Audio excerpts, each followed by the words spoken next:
शुरू कर दो, कर दी।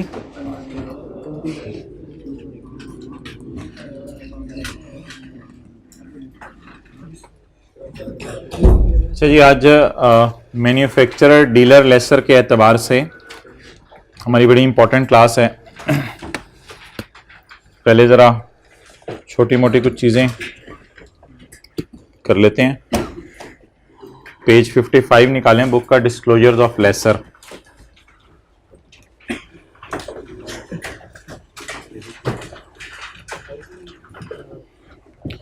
अच्छा, इंटरेस्ट रेट वाली बातें ज़रा रिवाइज कर लें, इसको रोजाना ज़रा रिवाइज कर लिया करें कि लेसर ने इम्प्लिसिट रेट यूज़ करना है, सिंपल लेसर ने, और लेसी ने जो है वो यूज़ करना है लेसर वाला रेट। लेकिन अगर लेसर वाला रेट उसको पता नहीं है तो फिर इंक्रीमेंटल बोरोइंग रेट।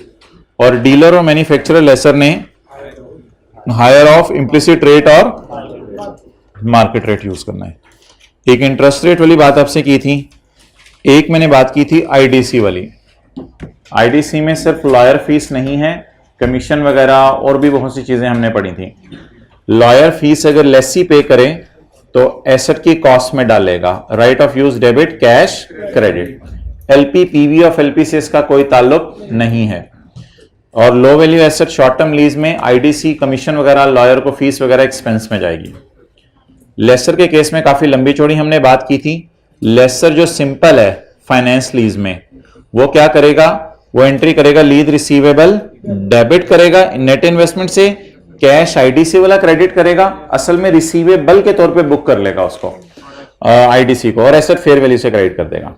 और जो ऑपरेटिंग लीज वाला लेसर है वो क्वेश्चन 12 किया था, आप जाकर रिवाइज कर लें, बड़ा आसान सा क्वेश्चन था। और फाइनेंस लीज अगर मैन्युफैक्चरर डीलर लेसर की है तो वो अभी तक हमने सवालों में कहीं किया नहीं, लेकिन ट्रीटमेंट याद कर लें, उसमें आईडीसी को एक्सपेंस में डाल लें। और अगर मैन्युफैक्चरर डीलर लेसर भी ऑपरेटिंग लीज कर ले तो उसको आपने नॉर्मल तरीके से ट्रीट करना है जिस तरह ऑपरेटिंग लीज में इसको ट्रीट किया था। तो ये दो डिस्कशंस थी, एक आईडीसी की थी और एक हमारी जो है वो इंटरेस्ट रेट की डिस्कशन थी। ओके, अगली बात पेज 55 निकालें, लेसर के डिस्क्लोजर्स।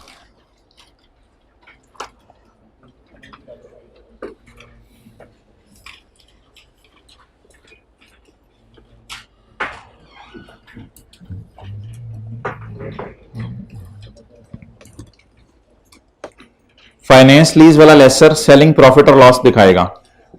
याद आ रहा है सवाल जो हमने किया था परसों या तरसों किया था, जिसमें कॉस्ट और सेल और कॉस्ट ऑफ सेल का डिफरेंस लिया था। अगर नहीं याद आ रहा कोई मसला नहीं, अभी इंशाल्लाह जो मैंने सवाल करवाना है उसमें भी सेलिंग प्रॉफिट आएगा। फाइनेंस इनकम, ये तो P&L में नजर आ जाएगी ना, इंटरेस्ट इनकम, ये तो इंटरेस्ट इनकम है, ये तो P&L में नजर आ जाएगी। तो एक तो सेलिंग प्रॉफिट इसने यूजर को बताना है, दूसरा इंटरेस्ट इनकम बतानी है। किसकी बातें शुरू हो गई हैं, लेसर की, लेसी की, लेसर की। Income relating two variable lease payment. कल लेसी के लिए वेरिएबल लीज पेमेंट एक्सपेंस थी, आज लेसर के लिए वेरिएबल लीज पेमेंट इनकम है।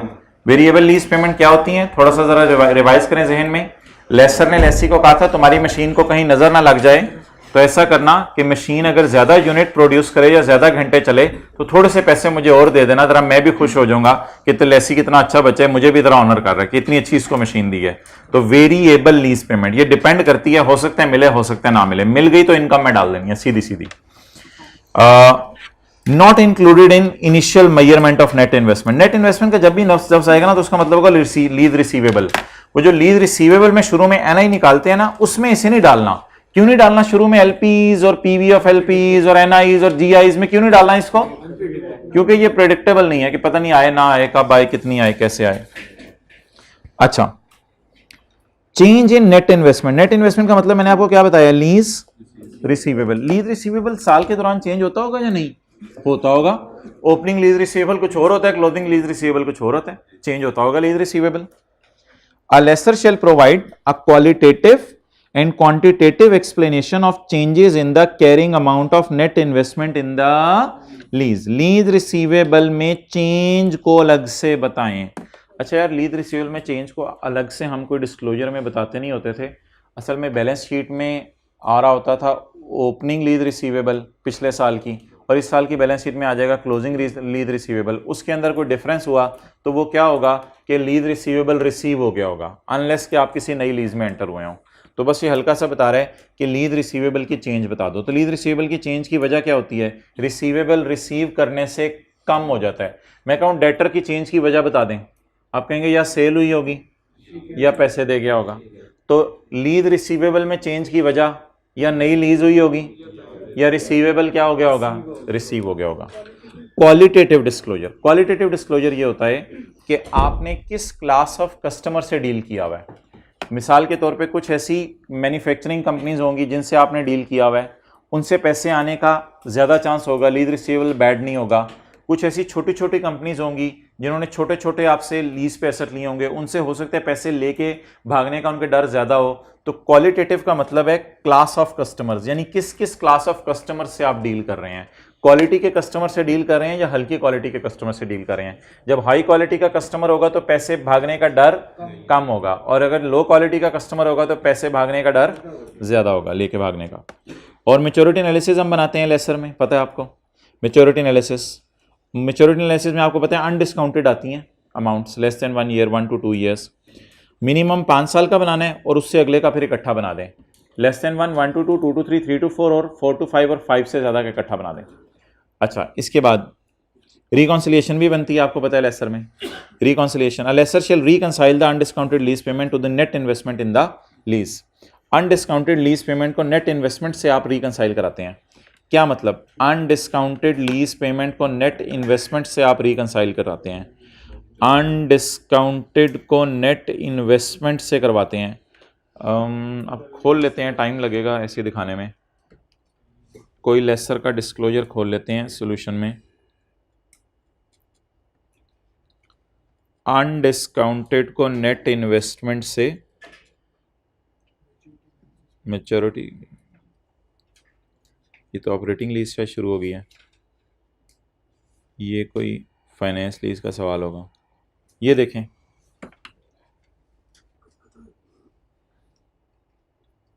यही होता है ना, ये मैच्योरिटी एनालिसिस होता है।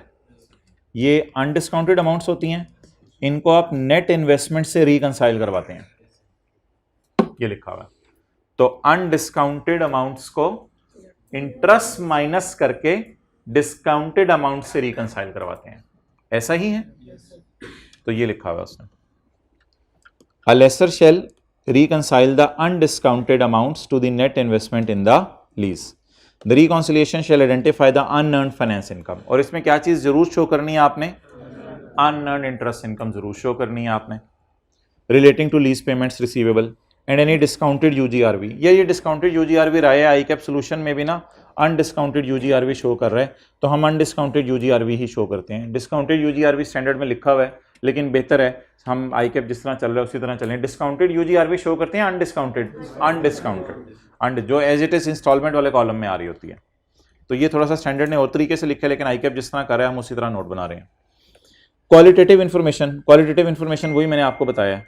Nature of lessor's leasing activity, nature क्या मतलब, कुछ लेसर मशीनें लीज पे देते हैं, कुछ लेसर लैपटॉप लीज पे देते हैं। तो आप यूज़र को लिख के बता दें कि मैं मशीनें और लैपटॉप लीज पे देता हूं, मैं लैंड बिल्डिंग वगैरह लीज पे नहीं देता। ये हो गया नेचर ऑफ लीजिंग एक्टिविटीज।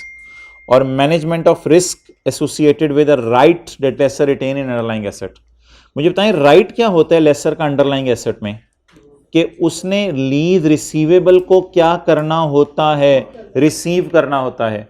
तो लीज रिसीवेबल अगर रिसीव ना हो तो उसमें रिस्क क्या है, बैड डेट। बैड डेट के रिस्क को मैनेज कैसे करेंगे, सिक्योरिटी से। अंग्रेजी बड़ी औखी है लेकिन बात आसान सी है। मैनेज कैसे कर रहे हो आप रिस्क को, जो तुमने लेसर का, तुम्हारा राइट एसेट में, लेसर का एसेट में राइट इतना सा रह जाता है कि उसने पैसे रिसीव करने होते हैं। तो पैसे रिसीव करने के रिस्क को कैसे मैनेज कर रहे हो, तो कैसे मैनेज करते होंगे आमतौर पे, सिक्योरिटी वगैरह लेके मैनेज करते होंगे। तो ये थे कुछ डिस्क्लोजर्स, किसके जी, लेसर के। बस इस एतबार से आपने याद रखने हैं, जो बनाने वाले हैं वो अलग हैं, ये इस एतबार से आपने याद रखने हैं। एमसीक्यूज में आ गए, ये लेसी के डिस्क्लोजर है, लेसर के डिस्क्लोजर है, तो आपको पता होना चाहिए। एमसीक्यूज में कोशिश करूंगा कल जो है ना कोई टाइम निकाल के, किसी टाइम जुमे के बाद जो है वो मैं करवा दूं और अपलोड कर दूं, और आगे फिर चीज़ों को पेंडिंग पे डालेंगे तो फिर पेंडिंग ही डलती रहेंगी और आगे जाके फिर वो हल नहीं हो सकेंगी। अच्छा जी, अब आप निकाल लें लेसी के लिए थोड़ी सी डिस्कशन है थ्योरी की, फिर हम सवाल शुरू करने लगे हैं। लेसी के लिए थ्योरी की डिस्कशन, पेज नंबर 36।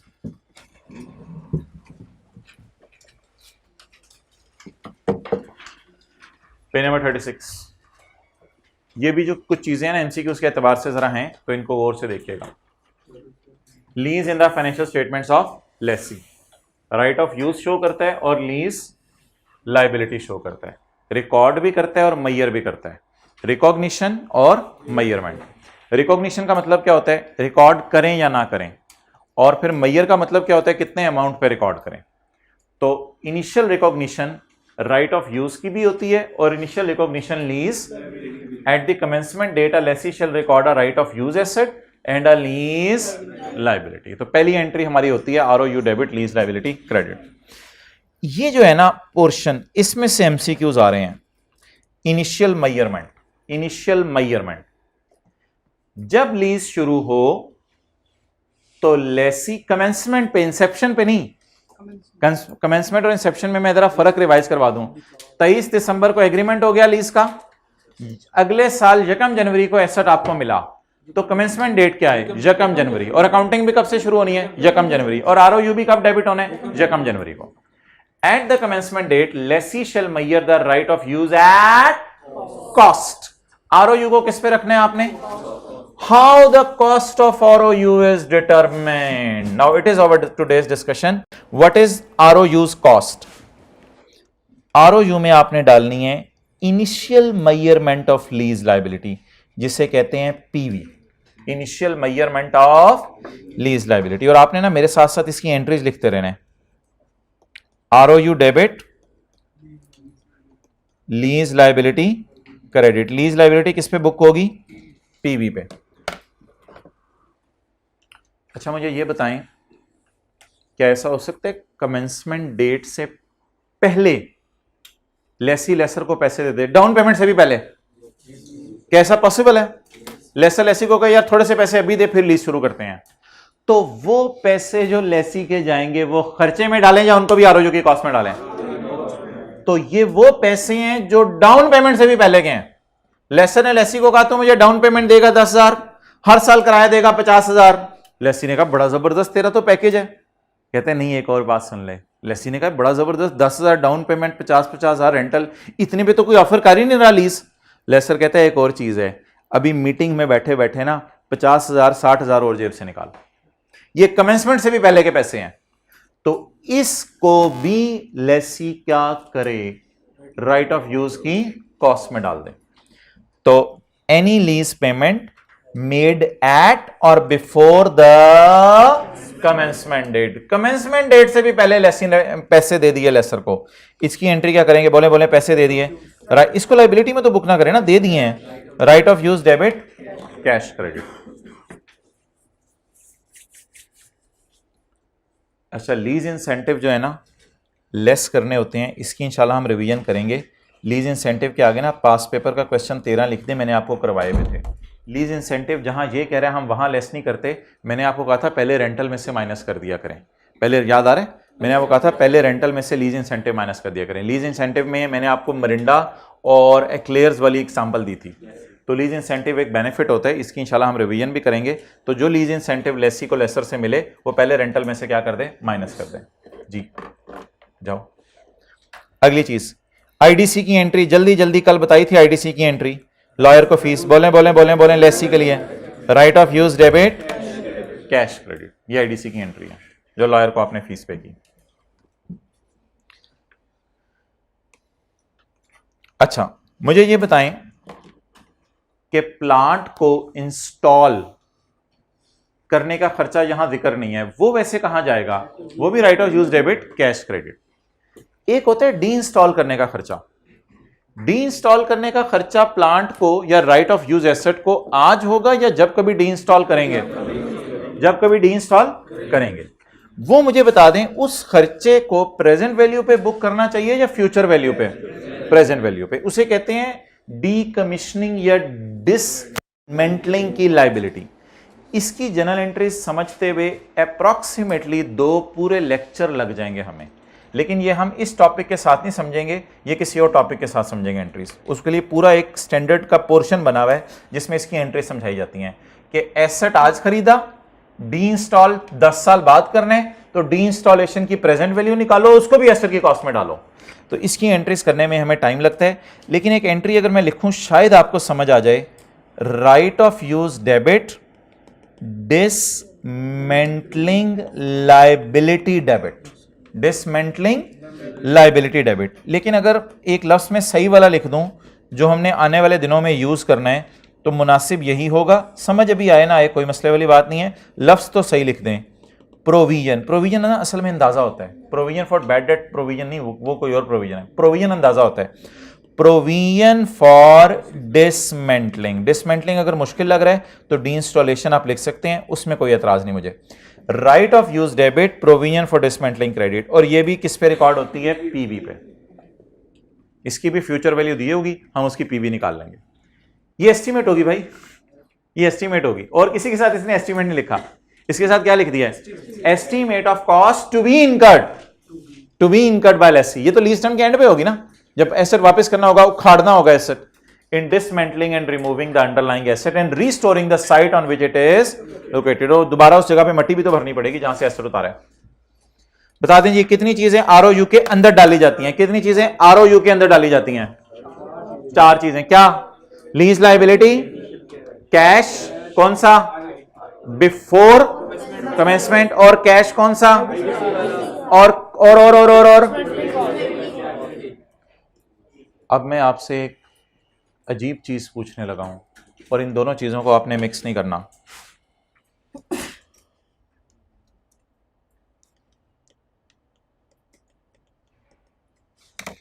कौन सी चीजें एलपी में डाली जाती हैं? ये कल मैं लेसी लिख के कुछ करने लगा था, आगे आपको समझाने लगा था, लेकिन मैंने कहा था चलें छोड़ें, ये आज बात करूंगा आपसे। कौन सी चीजें आरओयू में डाली जाती हैं, कौन सी चीजें एलपी में डाली जाती हैं? कौन सी चीजें आरओयू में डाली जाती हैं, कौन सी चीजें एलपी में डाली जाती हैं? ये 2 अलग अलग बातें हैं, ये 2 अलग अलग कॉन्सेप्ट हैं, इनको मिक्स नहीं करना, इनको मिक्स नहीं करना आपने। पहली बात, आरओयू के अंदर क्या क्या चीजें डाली जाती हैं, पहले मैं वो बात करने लगा हूं। आरओयू के अंदर डाली जाती है पीवी ऑफ एलपी, आरओयू के अंदर डाली जाती है लॉयर को दिया गया कैश, आरओयू के अंदर डाला जाता है लीज शुरू होने से पहले लेसर को दिया गया कैश, आरओयू के अंदर डाला जाता है डिसमेंटलिंग का अंदाजा। एक बात यहां स्टैंडर्ड ने नहीं लिखी, वो ऑब्वियस सी बात है, आरओयू में डाली जाती है इंस्टॉलेशन कॉस्ट। ये चीजें आरओयू में डाली जाती हैं। एलपी में क्या डाला जाता है? Down payment, rental, purchase option price if you want to buy. 2 फॉर्मूले थे ना, पता है आपको, ऐसे ऐसे 2 फॉर्मूले। या अगर आपने बाय ना करना हो, डाउन पेमेंट, रेंटल और जीआरवी। एलपी में क्या डाला जाता है? मोहतरम मेरे भाइयों, ये बिल्कुल अलग बात है। ये आपसे जो है वो क्लास के अंदर मैंने कर ली हुई थी, और मुझे यकीन है इस वक्त ये मुझे सफ़ा नहीं मिलेगा, इसलिए मैं इसको ढूंढ नहीं रहा। असल में मैंने आपके लिए काम शुरू किया है, आज शुरू किया, लेकिन पता नहीं अब ईद के दिनों में टाइम निकाल के करूँगा। जितने ये चीज़ें मैंने यहाँ पे लिखी थी ना, इनको मैं अलग सफ़े पे आप कॉपी पेस्ट कर रहा हूँ, ताकि जब ये चैप्टर एंड हो ना तो आपको ये PDF बना के दे दिया जाए। ये जितनी डायग्रामें हम क्लास में बनाते हैं ये सारी कॉपी पेस्ट करके अलग आ जाएंगी। जैसे मिसाल के तौर पे इंसेप्शन और ये वाली डेट, फिर लेसी लेसर की एंट्रीज में एक दफ़ा फ़र्क सीखा था हमने, फिर एक दफ़ा ITC की डिस्कशन की थी, ये इकट्ठी करनी शुरू कर दी है मैंने। लेसर किस एंगल से लीज को देखता है, लेसी किस एंगल से लीज को देखता है, इनकम और एक्सपेंस, प्रीपेड, पेएबल क्या होता है, जो डायग्रामें क्लास के अंदर इंपॉर्टेंट टाइप बनाई हुई है ना, तो उनको ये अलग करना शुरू कर दिया है। तो इसमें एक डायग्राम थी, किसकी बोलें? एलपी की। इसमें एक डायग्राम किसकी थी? एलपी की। एलपी में हमने पढ़ा था LP is equal to down payment plus rental plus purchase option price, या down payment plus rental plus GRB. UGRB नहीं आती, वो लेसी के लिए नहीं आती। तो क्या क्या चीजें आरओयू में जाती हैं ये अलग बहस है, और क्या क्या चीजें एलपी में जाती हैं वो अलग बहस है। माना कि पीवी ऑफ एलपी भी आरओयू में ही इन द एंड चली जाती है, क्लियर? लेकिन आरओयू मेरे ख्याल से एक ज्यादा ब्रॉड चीज है, इसमें ज्यादा चीजें जाती हैं। तो इन चारों को जब जमा करें ना तो स्टैंडर्ड कहते हैं it is called as cost of ROU. It is called as cost of ROU, और फिर इसी को आप डेप्रिशिएट करेंगे।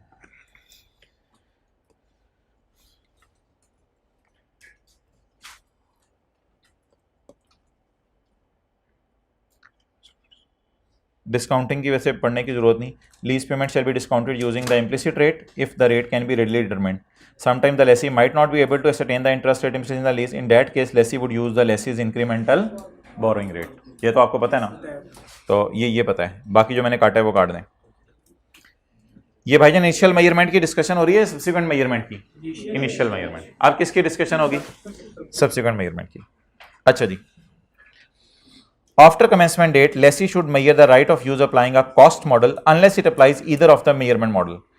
Either of the measurement model कौन से हैं वो अगले सफे पे आ रहे हैं। कॉस्ट मॉडल क्या कहता है जी? एसेट को किस पे रखना है? Cost minus accumulated depreciation minus accumulated impairment. और यार खुदा के लिए मुझे ये ना कहिएगा, समझा दें लेसी डेप्रिशिएट कैसे करता है। अगर ओनरशिप ट्रांसफर होनी है तो यूजफुल लाइफ पे, और अगर ओनरशिप ट्रांसफर नहीं होनी तो शॉर्टर ऑफ लीज टर्म और यूजफुल लाइफ पे। Well done, excellent. अच्छा, अभी मैं अगले सफे पे जा रहा हूं, जरा अगले सफे पे। Other measurement model. Other measurement model, अगर आपने कोई लैंड एंड बिल्डिंग वगैरह लीज पे लेके आगे किराए पे दे दी है तो फिर कौन सा स्टैंडर्ड लगेगा? IS 40 लगेगा। और अगर, ये जरा दूसरा बात जरा गौर से समझनी है आपने, आपका एक प्लांट है ओन्ड, अबू बकर जारी रखूं, आपका एक प्लांट है ओन्ड, इस पे कौन सा स्टैंडर्ड लग रहा है? IS 16, IS 16। और इस प्लांट को आपने रखा हुआ है किस मॉडल पे? रीवैल्यूएशन मॉडल पे। और आपका एक प्लांट है लीज्ड, इस पे कौन सा स्टैंडर्ड लग रहा है? IFRS 16 लग रहा है। अगर आपका दिल चाहे तो इस पे भी कौन सा मॉडल लगा दें? Revaluation model. अब जरा बात को और से सुननी है जी भाई। तस्वीर नहीं आ रही? अच्छा, अब आ रही है आवाज, तस्वीर? अच्छा, अब सुनो, आपका एक प्लांट है, वो क्या है? ओन्ड है, उस पे क्या लगना है? अच्छा, आपको पता है IS 16 में चॉइस होती है, या कॉस्ट मॉडल पे रख लें चीजों को, या तो आपने इस प्लांट को किस मॉडल पे रखा हुआ है? रिवैल्यूएशन मॉडल पे। ये मेरी बात मुकम्मल हो गई। एक और प्लांट है, वो आपने किस पे लिया हुआ है? इस पे कौन सा स्टैंडर्ड लगना है? IFRS। अगर आपका दिल चाहे इसको भी किस पे ले आए? ये जरा अंग्रेजी पहले पढ़ लीजिएगा। If ROU relate to a class of PP to which lessee apply revaluation in IS 16, a lessee may elect to apply that revaluation model to all right of use asset to that class of PP। मे को double underline कर लें, अगर आपका दिल नहीं चाह रहा तो कॉस्ट पे रखें, जरूरी नहीं है। मे को डबल अंडरलाइन कर लें। Revaluation may use. IS 16 में तो चॉइस है ना, आप या कॉस्ट पे रखें या किस पे रखें। जब IS 16 में प्लांट पे लग गया रिवैल्यूएशन, तो प्लांट कोई और मैंने किस पे ले लिया? लीज पे। अब मेरा दिल चाहे इसको कॉस्ट पे रख लूं, दिल चाहे इसको रिवैल्यूएशन मॉडल पे रख लूं। लीज के शुरू में नहीं, इनिशियल मेजरमेंट हमेशा कॉस्ट पे होगी, सब्सिक्वेंट मेजरमेंट में आप इस पे लेके आएंगे।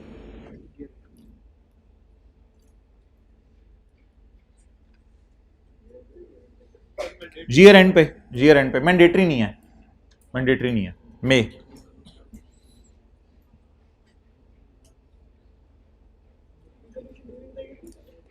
इसको भी काट दें पिछले सफे पे आके। हाँ, हो सकती है।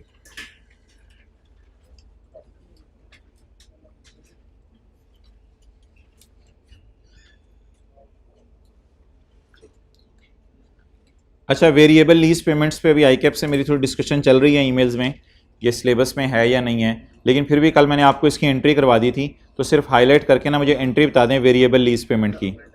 Expense debit cash credit. Lessor ने लेसी को क्या कहा कि अगर तेरा एसेट अच्छा प्रोडक्शन दे दिया तो सालाना किराए के अलावा भी मुझे कोई 10-15 हज़ार ज़रा दे दी, ताकि तेरे एसेट को नज़र ना लग जाए मेरी। तो इस नज़र से बचने के लिए लेसी ने लेसर को कुछ पैसे दे दिए, तो इसकी एंट्री होगी एक्सपेंस डेबिट कैश क्रेडिट। ये इवेंट और condition date triggers the payment occurs. जब इवेंट होगा इवेंट कब ट्रिगर हुआ? जब उसने प्रोडक्शन कर दी, जब उसने प्रोडक्शन अच्छी खासी करने लग गया प्लांट, तो हमने सोचा चलो यार अब लेसियर को पैसे दे देते हैं, एक्सपेंस डेबिट कैश क्रेडिट। चलें जी, खत्म हुई है डिस्कशन। निकालें पास पेपर का क्वेश्चन नंबर 9, पास पेपर क्वेश्चन नंबर 9।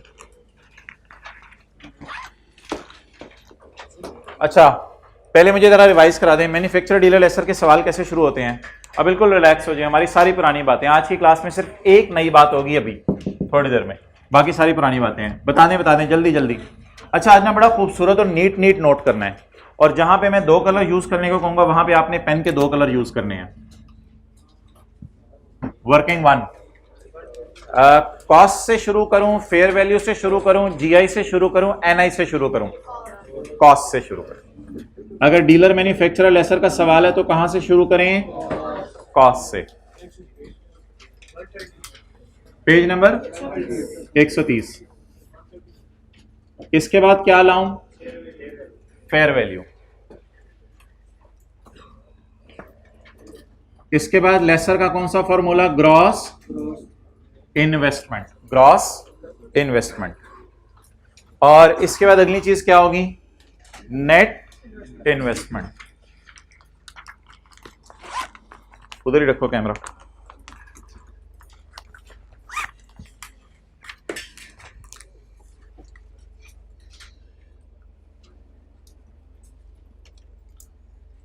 क्या लिखूं? क्वार्ट्स। क्वेश्चन 8 है, 8 निकालो। असल में वो पुरानी किताब में 9 था, फिर मुझसे quartz. Pass paper question 8। Quartz auto limited is engage in the business of manufacturing of trucks. क्या कर रहे हैं जी क्वार्ट्स वाले? ट्रक बना रहे हैं। माशाल्लाह जी माशाल्लाह, ट्रक बना रहे हैं। Since a number of customers, prospective mean जो कस्टमर आते रहते हैं, future customer. Since a number of customer do not have adequate funds. रुक जाए, बात किस तरफ जा रही है? Since a number of customer do not have adequate funds. Bilawal के पास तो पैसे थे, शेख रशीद आया था, उसने कहा था मेरे पास पैसे नहीं है।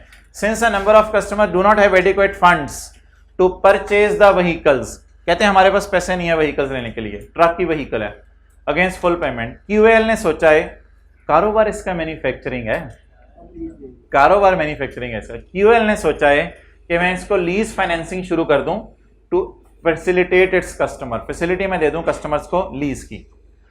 आप बता दें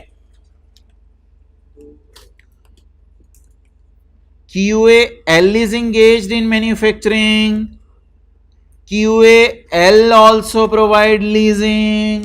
ये किसका सवाल है? सिंपल लेसर का या मैन्युफैक्चरर लेसर का? चलें हाईलाइट कर लें, ये मैन्युफैक्चरर लेसर का सवाल है, सिंपल लेसर का नहीं है, बैंक नहीं है, लीजिंग कंपनी नहीं है। लेकिन एक मजे की बात बताऊं आपको, एक और इंडिकेशन होनी है, वो आप मुझे नीचे जाने से पहले बता दें। अगर यहां से आपसे नहीं भी बात पकड़ेगी ना, एक और इंडिकेशन हो जाएगी।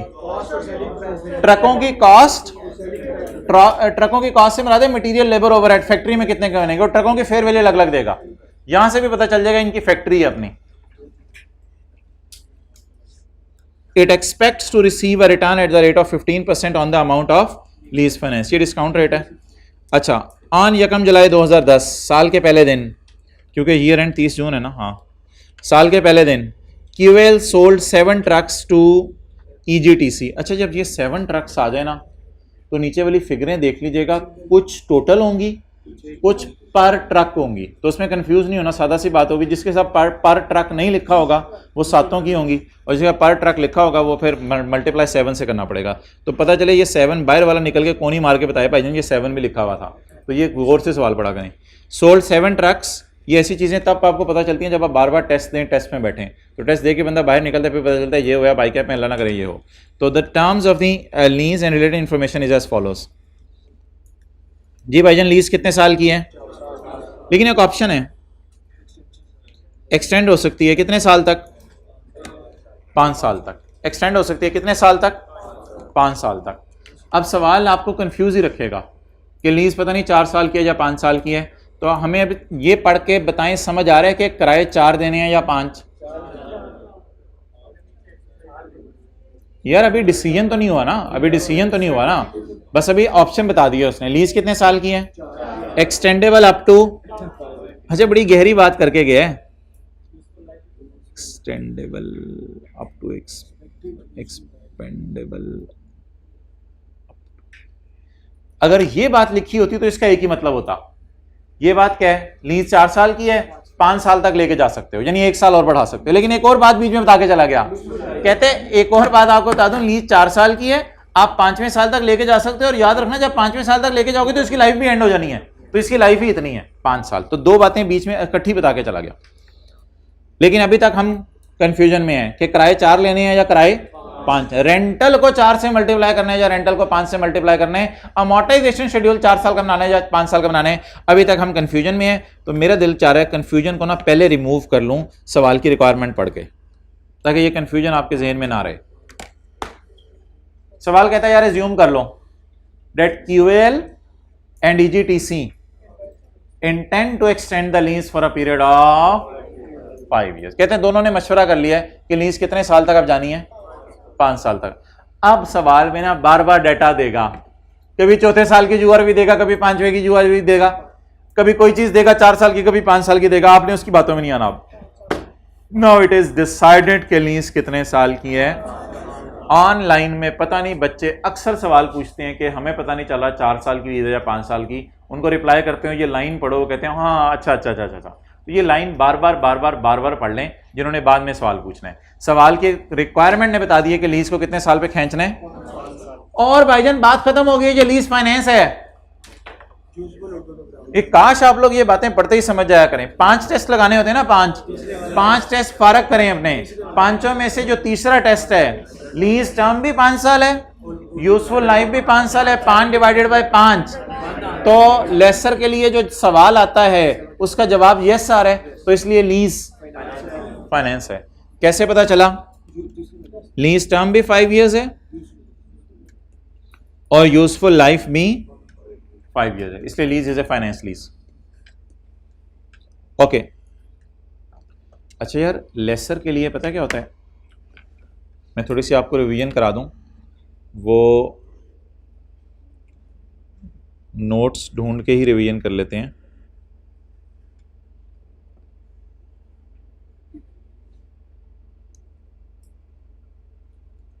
लेसर के लिए मैंने क्या कहा था, लेसर के लिए आपने जीआरबी को कैसे लेना है। 9 बजे लेसी लेसर से मिला था और एग्रीमेंट में तय हुआ था गारंटी 8 की। जब इसको गारंटी मिलेगी इसने सोचना नहीं है, इसने जीआरबी में 8 को डाल देना है बस। इसको गारंटी मिल गई, इसने जीआरबी में 8 को डाल देना है। ये डिस्कशन लेसर के एतबार से हुई थी, लेसी के एतबार से तो कुछ और डिस्कशन थी। और उसके बाद इसके जाने के बाद इसने सोचना है कि ये एसेट ये गायब हो जाएगा, लेसी चला जाएगा। अच्छा ये 9 ही बजे हैं, 10 बजे किधर चली गई हैं? हाँ इधर आ गई थी ना, ये गुड है। 10 बजे ये सोचेगा कि लेसी एसेट को कैसे इस्तेमाल करेगा, और सोच के कहेगा कि मार्केट वैल्यू, या मैंने लफ्ज इधर यूज किया था रेजिडुअल वैल्यू। रेजिडुअल वैल्यू मेरे ख्याल से कहता है जब लेसी एसेट देके जाएगा तो 12 मिलियन तो एसेट बाजार में बिक ही जाएगा।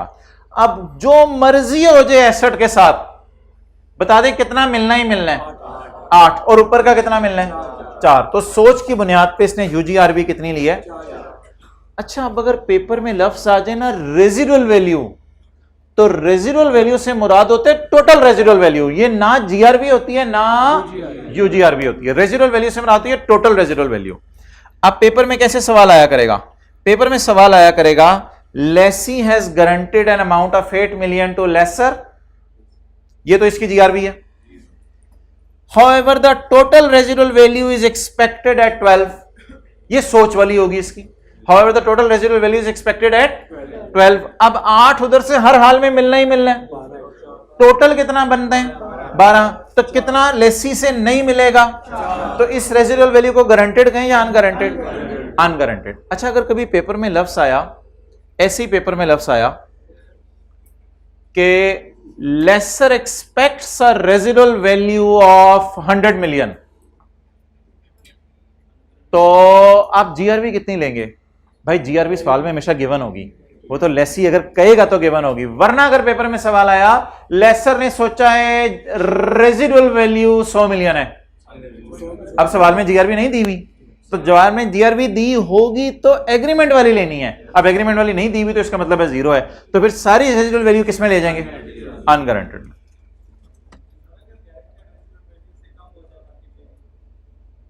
तो फिर मैंने बताया था, फिर नहीं फिर मैंने बताया था जो आपकी जीआरबी है उसको बस एज इट इज ले लोगे आप, फिर मैंने ये बताया था, उसका सवाल भी कराया था, रिवाइज करना। अच्छा किधर है आईएफआरएस,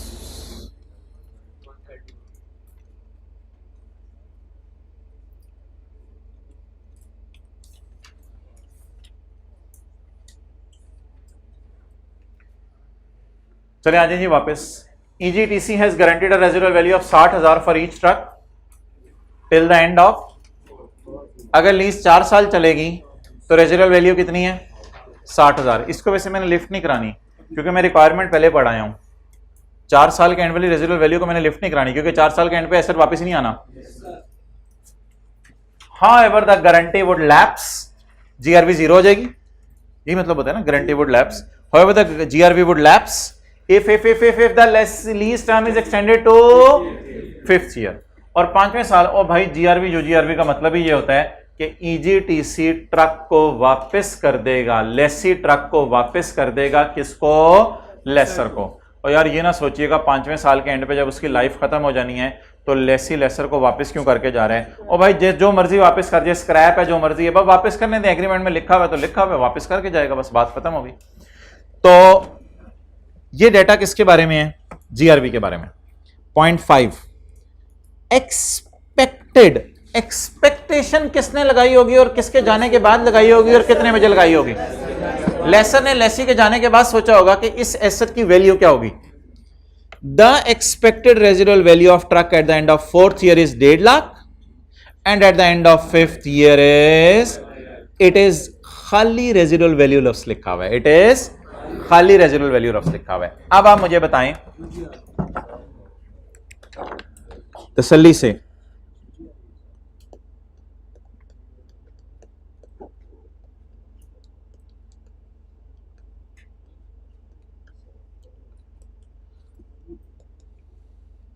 अगर लीज 4 साल चलती है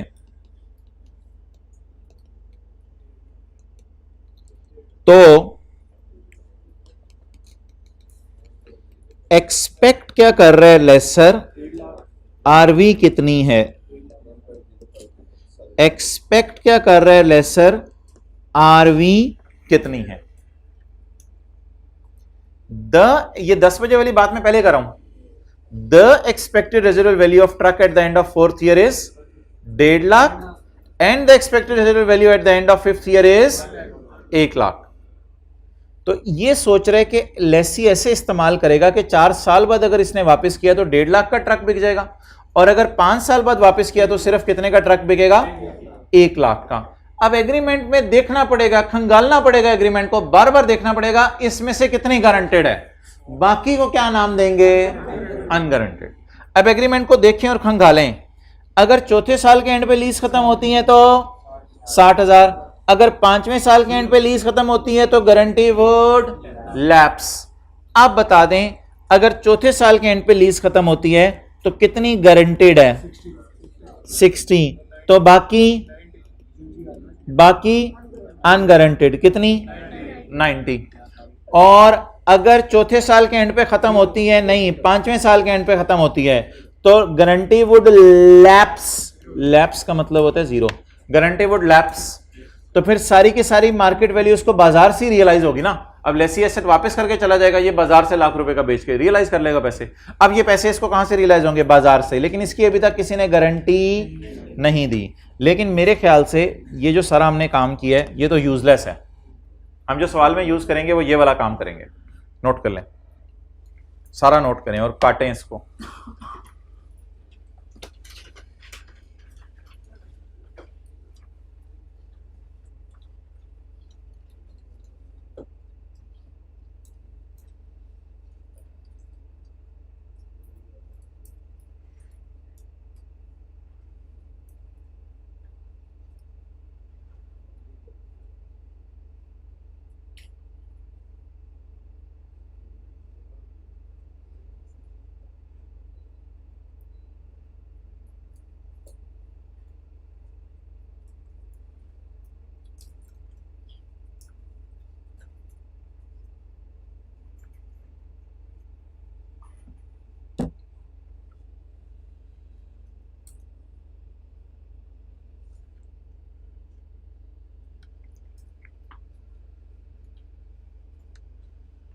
सोचता कौन है किसके जाने के बाद?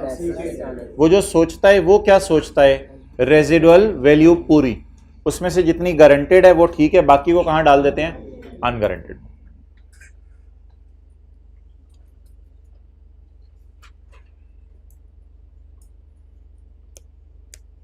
ये क्रॉस वाला इसलिए मैं इग्नोर कर रहा हूं कि सवाल की रिक्वायरमेंट में लीज कितने साल तक जानी है? 5 साल तक जानी है। मैं एक दफा आपके लिए इंग्लिश दोबारा पढ़ रहा हूं। मुआहदे में ये लिखा हुआ है कि अगर चौथे साल के एंड पे लीज खत्म हुई तो गारंटी 60,000 की है और गारंटी खत्म हो जाएगी अगर लीज। एक बात यार याद रखिएगा, पेपर में जब भी जीआरवी यूजीआरवीज दे दे तो ये लाइन मैंने कहा था लिखी हो ना हो, इस लाइन का यही मतलब होता है। परचेज ऑप्शन प्राइस अगर पेपर में गिवन है तो इसका मतलब है लेसर लेसी को एसेट ट्रांसफर करने लगे, और अगर गारंटी मांग रहा है तो मिस यूज करने की गारंटी मांग रहा है, इसका मतलब है लेसर वापस एसेट लाने में इंटरेस्टेड है। ये बात तो ऐसी उसने लिखी थी, लिखने की जरूरत नहीं थी। अच्छा, रेंटल कितने हैं जी? हाँ, रेंटल पर ट्रक नहीं है भाई, रेंटल पर ट्रक नहीं है, रेंटल टोटल है और पेएबल इन एरियर्स हैं। ये क्या दिया हुआ है? नहीं सेमी एनुअल नहीं है यार, पर एनुअल है बस। हर ट्रक कितने रुपए का है? 9 लाख का। लेकिन अगर उसे बाजार में आउटराइट सेल कर दें, आउटराइट का मतलब डिक्शनरी में अगर आप जाके देखेंगे ना, घर में इंग्लिश टू उर्दू डिक्शनरी जरूर रखें एक, उसमें आप जाके मतलब देखेंगे तो आउटराइट सेल का मतलब आपको मिलेगा यकमुश्त। यकमुश्त का मतलब होता है फौरन पैसे देना, फौरन पैसे देना। तो अगर आप फौरन पैसे देते हैं तो ये तो बिलावल वाली सेल है, तो ये तो आउटराइट सेल से मुराद है फेयर वैल्यू। तो ये फेयर वैल्यू है, आउटराइट सेल, लेकिन मेरे ख्याल से ये बंदा तो फौरन पैसे नहीं ला रहा। चलें जी, सवाल खत्म हुआ। एक बहुत अच्छी हमारी अल्लाह का शुक्र है रिवीजन हो गई। एक हमें ये बात भी पता चल गई कि जीआरवी यूजीआरवी का मतलब होता है एसेट वापस आना है, परचेज ऑप्शन प्राइस एक्सरसाइज मतलब होता है एसेट किसके पास चला जाना है? लेसी के पास चले जाना है। आप बता दें जी। अच्छा हाँ, ये सवाल आया था 2011 में, इसके बाद ऐसा कभी सवाल नहीं आया। इस सवाल में एक मसला है, इस सवाल को देख के ये पता नहीं चल रहा कि ये सवाल किसकी बुक्स में सॉल्व करना है।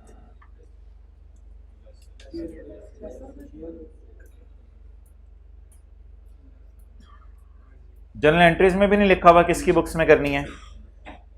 तकरीबन 11 साल पहले सवाल आया था, बाद में कभी ऐसा सवाल नहीं आया वेग सा कि पता ना चल रहा हो किसकी बुक्स में सवाल सॉल्व करना है। नोट बनाना है। अच्छा, ऐसे सवाल में ना असूल पता है क्या होता है? सवाल का पहला पैरा पढ़ के देखते हैं बात किसकी शुरू की है, जिसकी बात शुरू की है ना फिर उसी का सवाल है। बात देखते हैं किसकी शुरू की। Quartz is a manufacturer, Quartz is providing a lease finance, EGTC came to Quartz। तो EGTC को फिर लिफ्ट ना कराएं, फिर बातें किसकी कर रहे हैं? अब मैं आपको EGTC कौन है यार?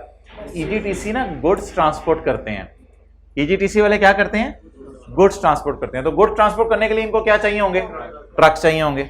अच्छा, मेरा आपसे कुछ और सवाल है। अगर सवाल में कभी ऐसे जिंदगी में आ जाए, पहला वाला पैरा ना लिखा होता, बल्कि पैरा ये लिखा होता, EGTC is a transport company, it transport goods, it is in need of trucks, it can buy a truck on cash or it can get it leased, it went to Quartz for a lease। अगर इस तरह para शुरू होता तो फिर बातें ही किसकी चल रहा था? EGTC के चल रहा था। जैसे वालिदा आपको कहने लगे वो जो कामरान है साथ वाली दुकान के ऊपर, वो कामरान जा रहा था, उस कामरान ने ये किया, उस कामरान ने बोतल इतने की बेची, तो असलम ने उस कामरान को कहा, तो बात तो कामरान की चल रही है ना। तो इसलिए बात पहले पैरे में किसकी चल रही है? लेसर की। तो कॉन्टेक्स्ट देखा करेंगे, कॉन्टेक्स्ट की बेस पर डिसाइड होगा जी। आवाज आ रही है? हाँ, वो करवा दी है बंद। अब आ रही है राइट नाउ? हाँ ठीक है। चलें जी, कॉस्ट होगी, फेयर वैल्यू होगी, ग्रॉस इन्वेस्टमेंट होगी। अब मुझे आप कॉस्ट बताएं जी, जल्दी जल्दी जल्दी। 9 लाख। एक ट्रक क्या करूं? 7 से मल्टीप्लाई करूं? बिल्कुल 7 से मल्टीप्लाई करें, क्योंकि मोटाइजेशन शेड्यूल भी 60 ट्रकों का इकट्ठा बनाना है। कहीं बैठ के 7 मोटाइजेशन शेड्यूल ना बना रहे हो जी। ना ना ना ना 9 लाख नहीं यार, मैं तो पागल हो जाऊंगा अगर 9 लाख इधर लिखा। मैं तो फिर पूरे रात यही सवाल कराता रहूंगा। 9 लाख ना लिखें, आखिरी 3 सिफरे उड़ा दें, 900 रुपीज इन 1000 में करा दें, 6300 6300 ये हमारे हो रहे हैं। तो जाओ जाओ जाओ फिर जल्दी जल्दी 6300। अच्छा आगे बताएं जी, फेयर वैल्यू बताएं। ठीक है उधर से चला गया बंदा। Fair value 1350। कितने ट्रकों की? 60 ट्रकों की बताएं। 94450। नेक्स्ट, लेसर के जीआई के 2 फार्मूलाज बताएं जल्दी जल्दी। लेसर के जीआई के 2 formulas, down payment, rental, purchase option, price, अगर लेसी को एसेट देना है, वरना जीआई का formula down payment plus rental plus GRV plus UGRV.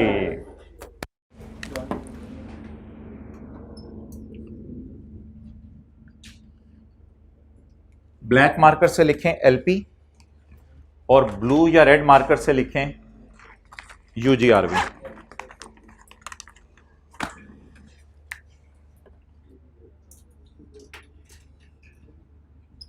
और आपने रिदम में इसको बिल्कुल अलग रखना है, लेकिन जीआई में ये शामिल है।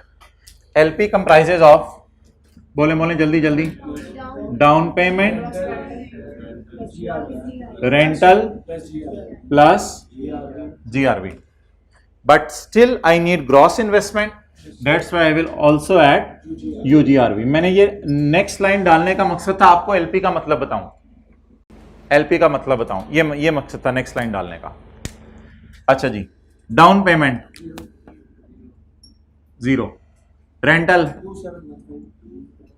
इसको देखें जरा राउंड करके,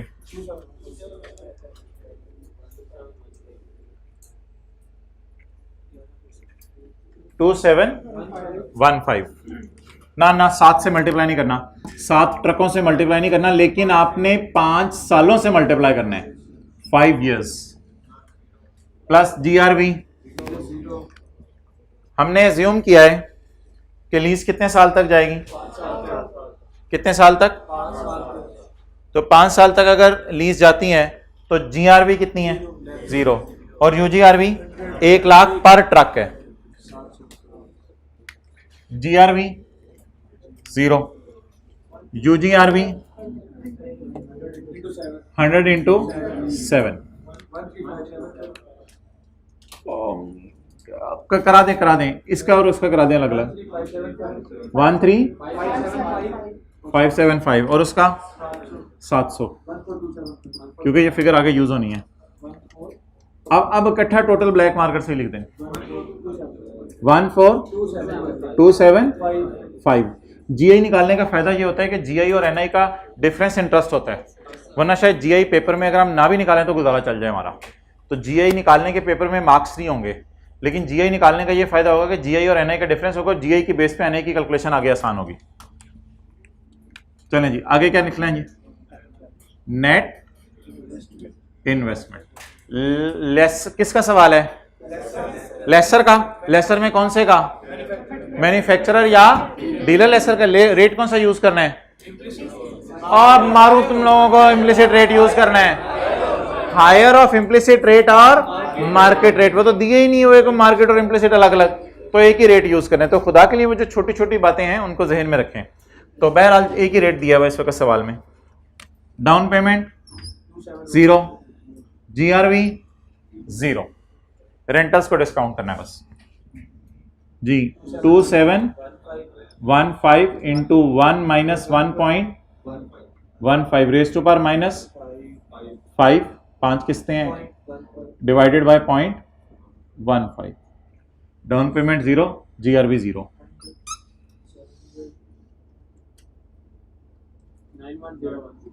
9101। What is 9101? Sorry, really sorry, आप बेशक इसको काट के दोबारा करें, ये लिखना यहां जरूरी था, वरना आपको कॉन्सेप्ट नहीं बनना। ये लिखना यहां जरूरी था, पीवी ऑफ एलपी। और इधर किसकी पीवी निकालूंगा? पीवी ऑफ यूजीआरवी, कोई नहीं काट के दोबारा लिखें, पीवी ऑफ यूजीआरवी। चलें जी, पीवी ऑफ एलपी, जल्दी जल्दी हिम्मत करें, PV of LP, down payment 0, GRV 0, 27 into 1 minus 1.15 raise to power minus 5 divided by 0.15 plus 700 into 1.15 GRV. UGRV purchase price की ऑप्शन हमेशा एक फिगर होती है, ये हमेशा लीज के एंड पे प्लॉट होती हैं। तो 5 साल की लीज है तो बिल्कुल ब्लाइंडली रेज़ टू पावर -5 कर दें जी। अब ब्लैक वाले का टोटल बताएं। मैं आपसे ब्लैक वाले का टोटल नहीं पूछ रहा, मैं आपसे असल में तो पीवी ऑफ एलपी पूछ रहा हूं। 9101, ये तो लेसी से पैसे आएंगे और आउटसाइड वर्ल्ड से यानी एसेट बाजार में बेचे कितने आएंगे? 348 जी। कितना आ गया? 9449। 9449 का नाम बताएं। एनआई। 9449 का नाम बताएं। एनआई। और interest 14275 minus 9444826। It is total interest of all of the 5 years.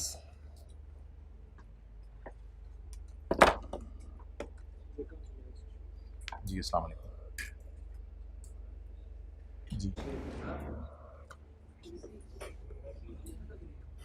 एक बड़ा ज़बरदस्त ये सवाल था, एक बड़ी अच्छी जो है वो इसने रिवीजन करवा दी हमारी। और जीआरवी यूजीआरवी लेसर के एतबार से रिवाइज हो गई है, लेसी के एतबार से तो खाली जीआरवी है, लेसर के एतबार से जीआरवी और यूजीआरवी रिवाइज हो गई है जी मोहतरम।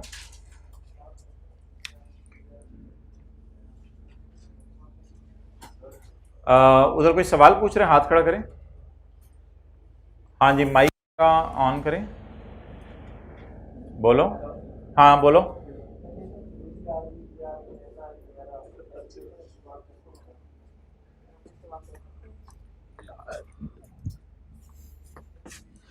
भाई का सवाल है कि यूजीआरवी और जीआरवी की एब्रीवेशन जो है वो इस्तेमाल कर सकते हैं या इस्तेमाल नहीं कर सकते। तो उसमें जो है वो भाई का अच्छा सवाल है। भाई के सवाल का जवाब देने के लिए हमें बहुत दूर जाना पड़ेगा। पिछले सेशन के इधर जाते हैं और जाके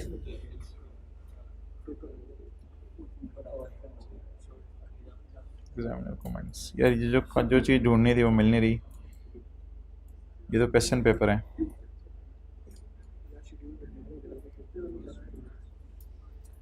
अच्छा भाई, मैं आपको आई कैप कौन सी एब्रीवेशंस यूज़ करें ये मैं बता दूंगा अटेम्प्ट खोल के। हो सकता है कल ही बता दूं या हो सकता है नेक्स्ट वीक में बता दूं। फिलहाल जीआरवी यूजीआरवी आप यूज़ ना करें, एब्रीवेशन इसकी पूरा लिखें। अच्छा अब जी लेसर की एंट्रीज, लेसर की एंट्रीज किसी को याद है? नॉर्मल लेसर की एंट्री क्या होती थी एसेट लीज पे देने की? लीज रिसीवेबल डेबिट और एसेट क्रेडिट। कल बात हुई थी एसेट फेयर वैल्यू के ऊपर, लीज रिसीवेबल एनआई के ऊपर। अगर आईडीसी भी आ रही है तो यहां पे क्रेडिट करेंगे। ये किसकी एंट्री होती थी? नॉर्मल लेसर की एंट्री होती थी। किसी को याद हो? मैन्युफैक्चरर डीलर लेसर की एंट्री बताई थी, डेटर डेबिट सेल क्रेडिट और cost of sale debit inventory credit. तो डेट बताएं, 1 जुलाई 2010। डेटर डेबिट की जगह लीज रिसीवेबल डेबिट और क्रेडिट सेल।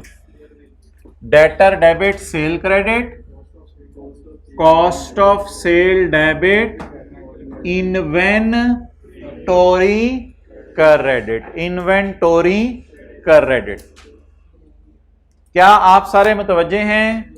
क्या आप सारे अटेंटिव हैं? वो जो आज की क्लास की एक नई बात थी वो आने लगी है। वो बात मेरी 4 से 5 मिनट चलती रहेगी। बहुत ज्यादा अटेंशन की जरूरत है, बहुत ज्यादा अटेंशन की जरूरत है। पिछली दफा सवाल में यूजीआरवी नहीं थी। जब मैन्युफैक्चरर डीलर लेसर के सवाल में यूजीआरवी आ जाए तो फाइनल फिनिशिंग टच देने लगा हूं फॉर्मूलाज को। मैंने आपको कहा था ये एनआई पे आएगी, कॉस्ट पे आएगी, इन्वेंट्री भी किताबों में कॉस्ट पे पड़ी होती है, और ये फेयर वैल्यू के ऊपर आएगी। ये बात नामुकम्मल थी, गलत नहीं थी, ये बात नामुकम्मल थी। आज मैं आपके सामने मुकम्मल बात करने लगा हूं। एक फॉर्मूला है, उसको आपने फॉर्मूला समझ के याद करना है। अगर इसकी डेरिवेशन आपने चाही तो वो मैं फिर 5 मिनट ज़ाया कर दूंगा इसकी डेरिवेशन पे, इस फॉर्मूले को डिराइव कैसे किया गया है। जैसे E is equal to M C square की डेरिवेशन आप भूल चुके हैं, फॉर्मूला याद है, तो पहले ज़रा एज अ फॉर्मूला इसको याद कर लें। भाईजान ये मैन्युफैक्चरर डीलर लेसर के केस में आया करेगा एनआई पे। किस पे आया करेगा? एनआई पे। और ये आया करेगा cost minus PV of UG और वी। ये किस पे आया करेगा? कॉस्ट माइनस पीवी ऑफ, और ये आया करेगा लोअर ऑफ फेयर वैल्यू और पीवी ऑफ एलपी, और पीवी ऑफ एलपी पे आया करेगा। इसने कहा मेरे साथ कुछ ना करना, मुझे कॉस्ट पे रखना, बहुत होगी ऊपर वालों के साथ। तो ये जी फाइनल फॉर्मूला है, फिनिशिंग टच के साथ आपके सामने आया है। बड़ा डेलिकेट और खूबसूरत सा इसको हमने टच दिया है, फिनिशिंग। तो ये आपके सामने बिल्कुल ये फॉर्मूला ऐसे तैयार हो गया है। तो बताएं जी इसमें क्या क्या डलेगा? किशमिश सबसे पहले, यानी लीज रिसीवेबल एनआई पे आएगा। कॉस्ट ऑफ सेल किस पे? Cost minus PV of UGRV पे आएगी। उसके बाद सेल किस पे आएगी?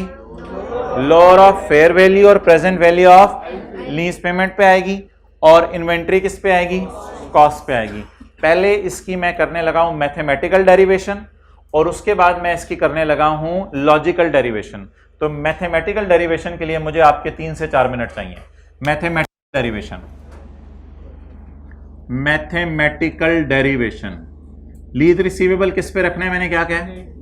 एनआई पे। एनआई क्या होता है? जीआई इसका बाप है ना, तो इन दोनों की पीवी ले लेते हैं, पीवी ऑफ एलपी और पीवी ऑफ यूजीआरवी। अटेंटिव रहने, मैथमेटिकल डेरिवेशन साबित करेंगे पहले हम।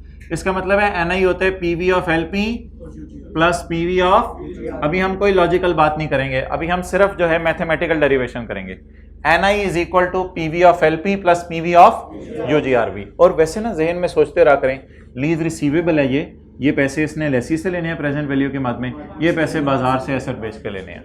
अच्छा, कॉस्ट ऑफ सेल हमने किस पे डाली है?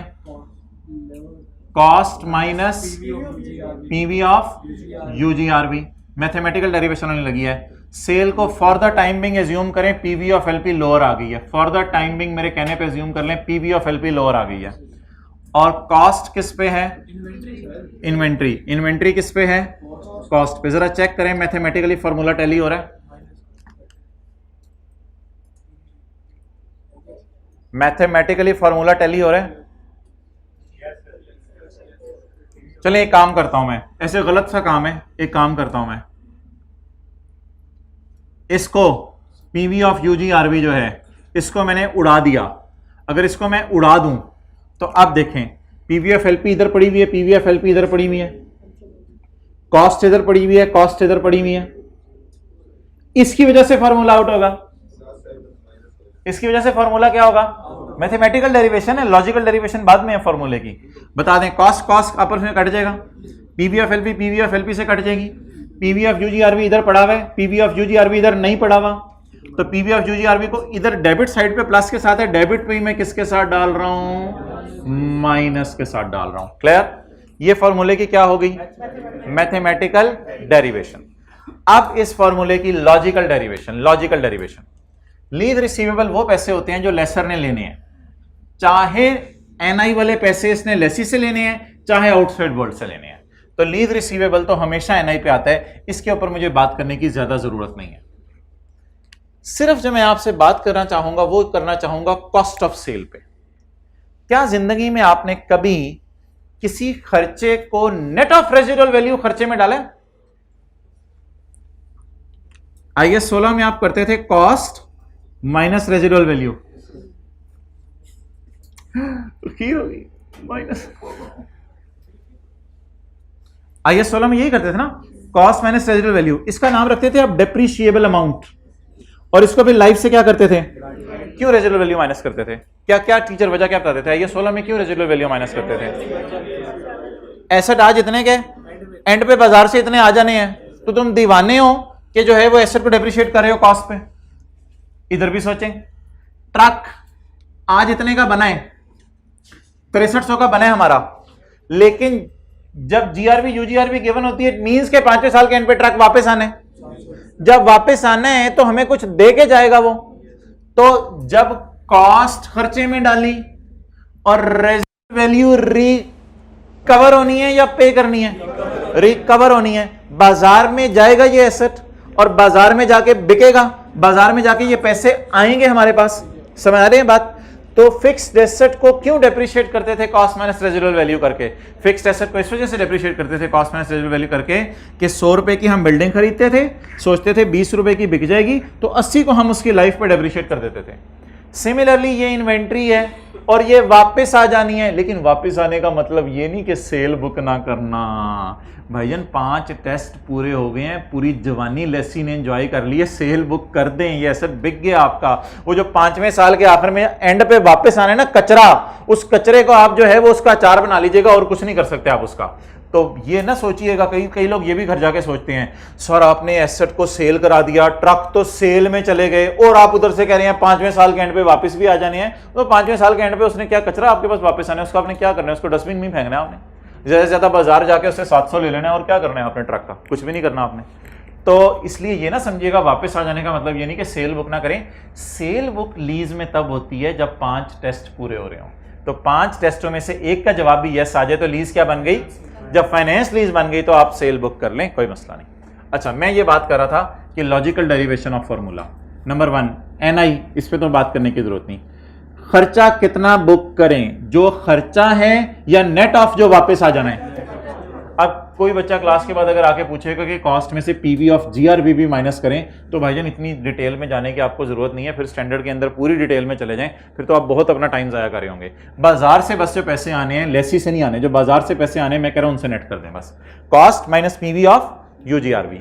सेल आप रिकॉर्ड करें फेयर वैल्यू पे, फेयर वैल्यू पे रिकॉर्ड करें, लेकिन अगर आपको फेयर वैल्यू जितने पैसे नहीं आने की उम्मीद, तो फिर जितने आपको लेसी से पैसे आने हैं उतनी सेल बुक कर लें। इसमें स्टैंडर्ड की शायद ये लॉजिक है कि IFRS 15 भी आप इसी मॉडल पे मूव कर गया है। IFRS 15 रेवेन्यूज का स्टैंडर्ड है जो मैंने आपको पढ़ाना है।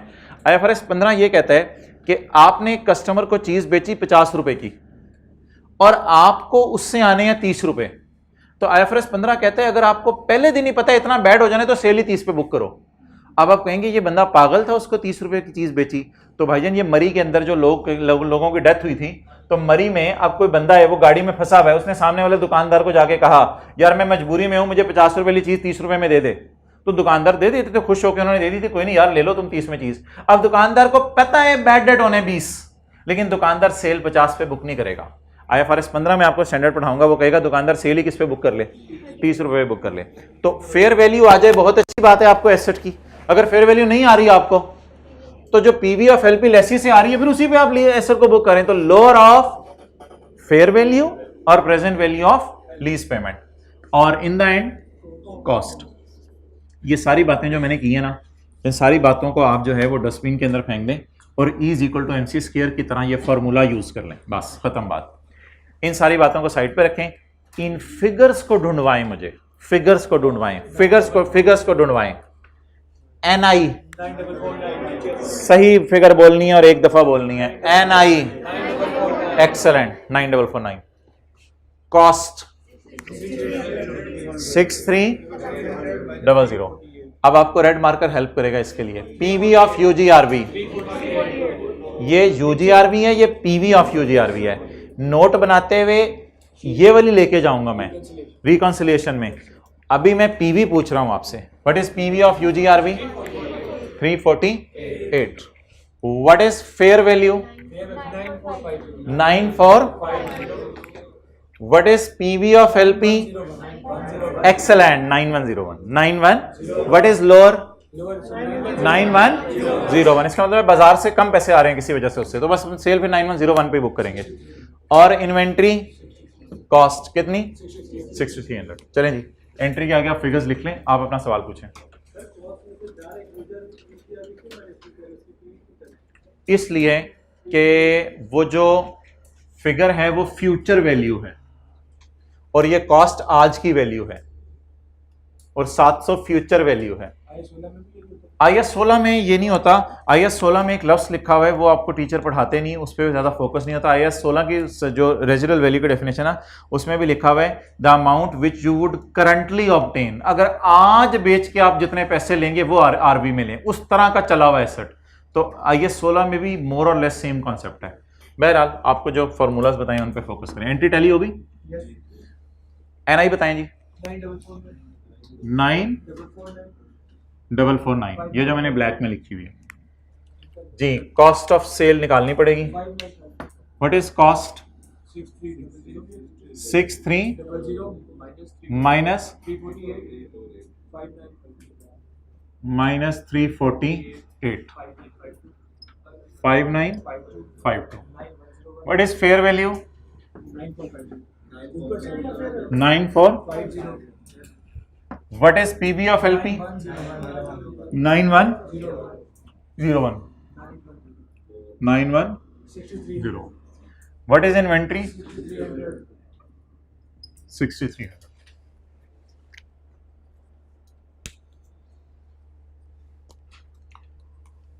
अच्छा, पिछले कई सालों से मैं यहाँ पर बच्चों को रुकवा देता हूँ और जो होमवर्क का सवाल है उसको मैं कहता हूँ यहाँ तक मुझे सॉल्व कर दें, इसके बाद हम आगे चलेंगे, क्योंकि आगे वो नोट बनना है, इंटरेस्ट इनकम बननी है, डेट इंस्टॉलमेंट प्रिंसिपल बनना है, वो कोई नहीं है।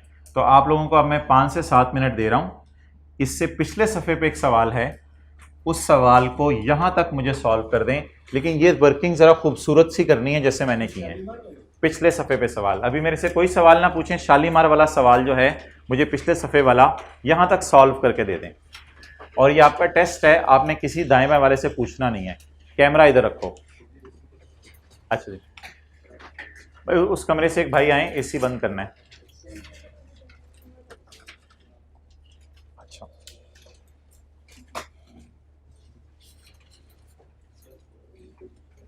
ये भी बंद करवा रहे हैं।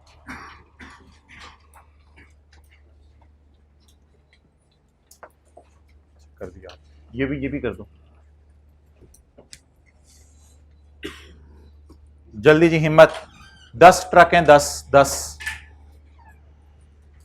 कॉस्ट लिखें इनकी, फेयर वैल्यू लिखें इनकी, GI ढूंढें, NI ढूंढें, खूबसूरत करके, इसी तरह खुला खुला करके।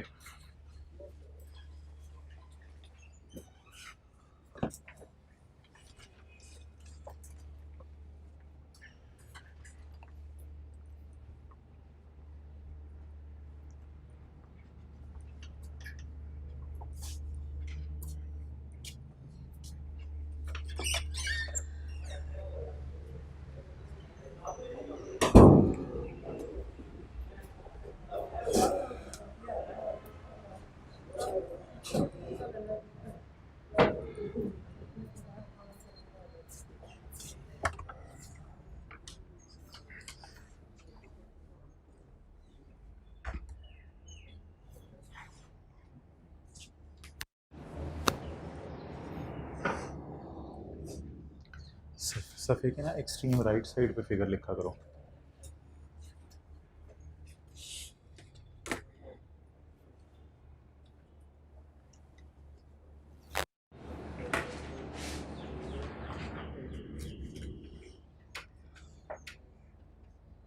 छोड़ो अभी, पहले वर्किंग वन करो जल्दी से।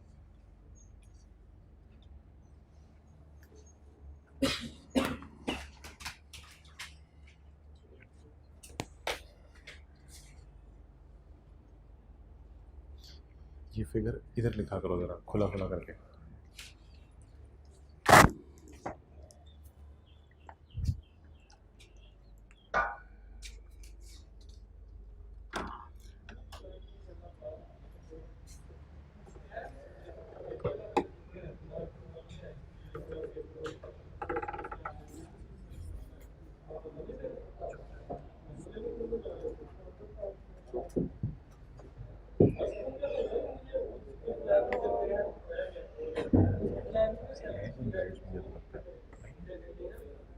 चलो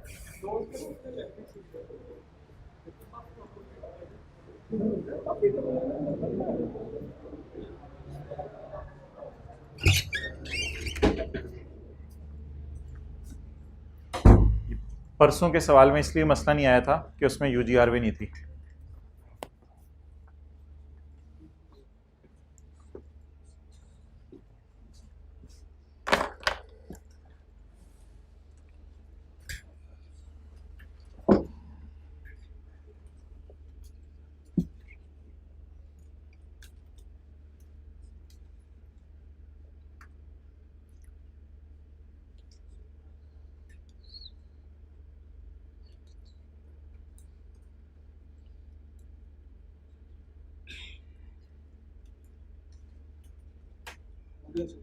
हो गया, एंट्री भी होगी tally, good.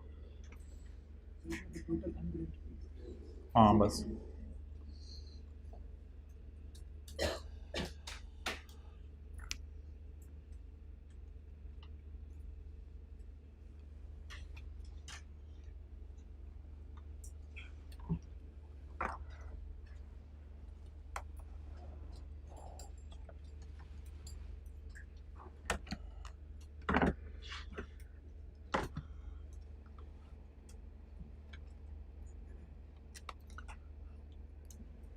Shalimar is engaged in the manufacturing of tractors. The tractors are sold both on cash and finance lease basis. Cash selling price and cost of each tractor is 2 million and 1.6 million respectively.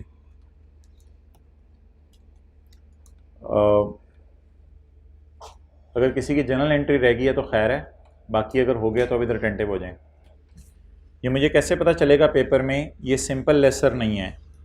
Engaged in manufacturing of tractors, the tractors are sold on lease base. ये highlight करनी है बात कि tractor lease पर भी बेचे जाते हैं। इसका मतलब है ये मैन्युफैक्चरर लेसर है। The cash selling price, cash selling price का मतलब होता है अगर कोई पैसे यकमुश्त उसी वक्त लेके आए फौरन तो कितने का ट्रक है, और कॉस्ट ऑफ ईच ट्रक जो है या ट्रैक्टर कितनी है।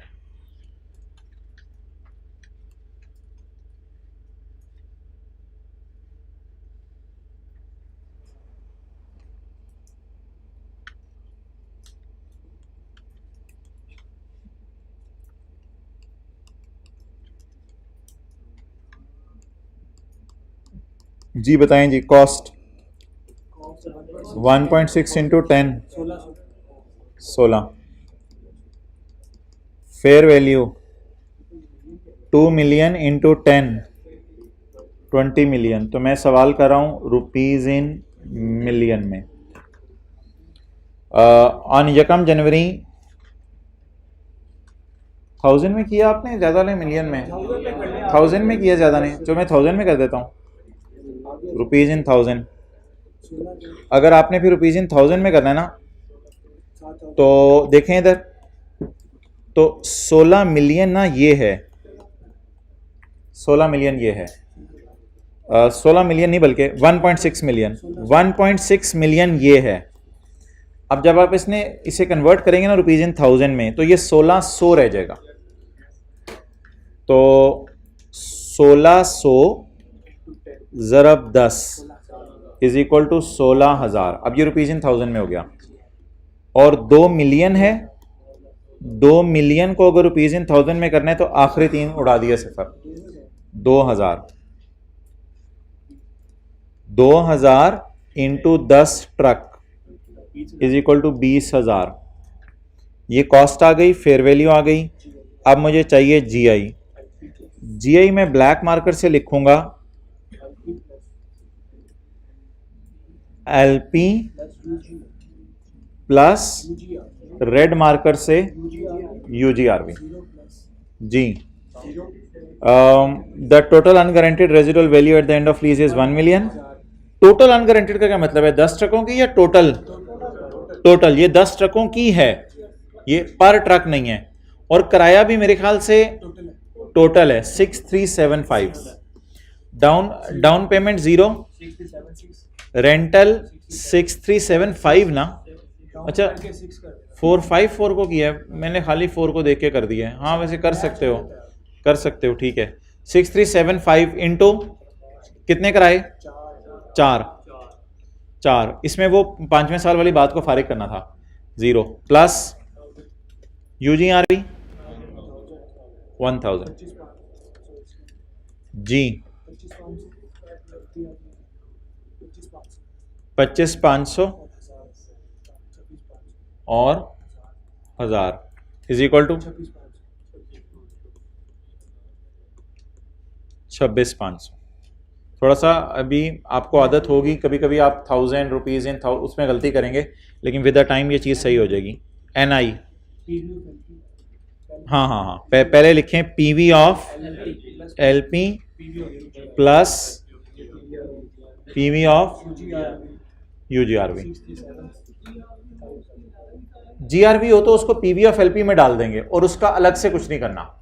GRV को ब्लैक मार्कर में रखेंगे ताकि वो PV ऑफ LP का पार्ट बने। डाउन पेमेंट ये देखो GRV इस तरह उसकी PV 6375 into 1 minus 1 point raise to power minus 4 divided by 0.12 plus 0 plus 1000 into 1.12 raise to power minus 4। Black वाले का जवाब 1963। ये नहीं है NI, ये PV ऑफ LP है, ये PV ऑफ LP है, ये PV ऑफ UGRV है। What is total NI? 1 टेट्रानाइन, इट इज टोटल NI। 20,000 भी लिख लें वो छोड़े पर खैर है, नो प्रॉब्लम।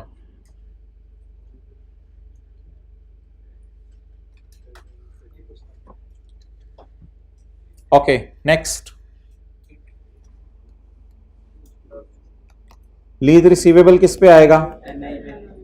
NI पे 19,999। अच्छा कॉस्ट किस पे आएगी? Cost minus PV of UGRV। Cost is 16,000, cost is 16,000 and PV of UGRV is 636। 16,000 minus 636 15,364। Sale में लोअर ऑफ फेयर वैल्यू और PV of LP, sky blue lower of fair value और PV of LP 19,363।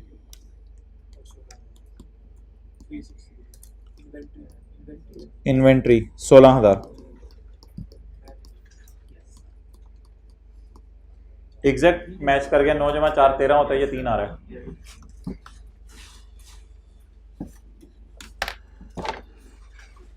चलें जी हमारे सवाल की requirement की तरफ वापस आ जाएं।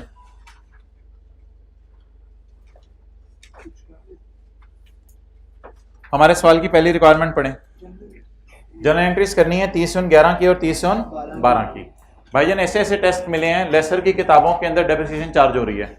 अभी मैं टेस्ट रिव्यू कर रहा था, जो चेक कर रहे थे टीए, लेसर की किताबों में डेप्रिसिएशन चार्ज कर रहे हैं। लेसर की किताबों में डेप्रिसिएशन चार्ज नहीं होनी, एसेट किताबों से निकल गया ना, तो जब एसेट किताबों से निकल गया तो डेप्रिसिएशन चार्ज होने की कोई तुक नहीं बनती।